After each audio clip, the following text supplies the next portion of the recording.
We earned the title Motor City, a place where cars were king, and the sounds of Motown are still magic because ain't nothing like the real thing. But Detroit sports teams are as much a part of the cityscape as any building in our downtown skyline, so their success is our success. I think the spotlight on us now is representative of how some of our teams have struggled over a period of time, but they've stayed the course, and now they are in line for not only playoffs, but potential championships. From Comerica Park, downtown Detroit.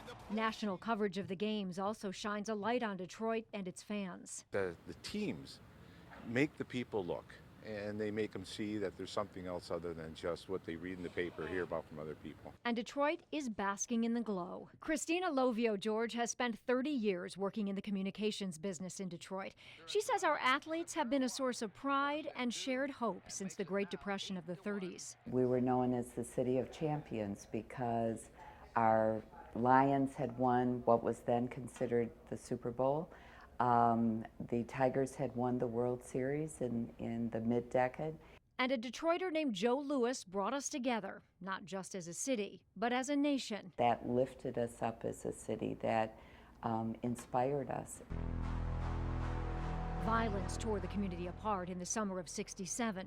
And now it's off to Detroit. The next summer, we came back together to cheer on the Tigers in the World Series. We needed that positive image because everybody was dumping on Detroit at the time. In 1984, we still were the national negative. But our World Series win made Detroiters feel better, and the cheers of the crowd helped drown out the bad press. Then in 2006, the Super Bowl came to town. The Lions weren't playing, but the rest of us were urged to get in the game, and we worked together to make our city shine.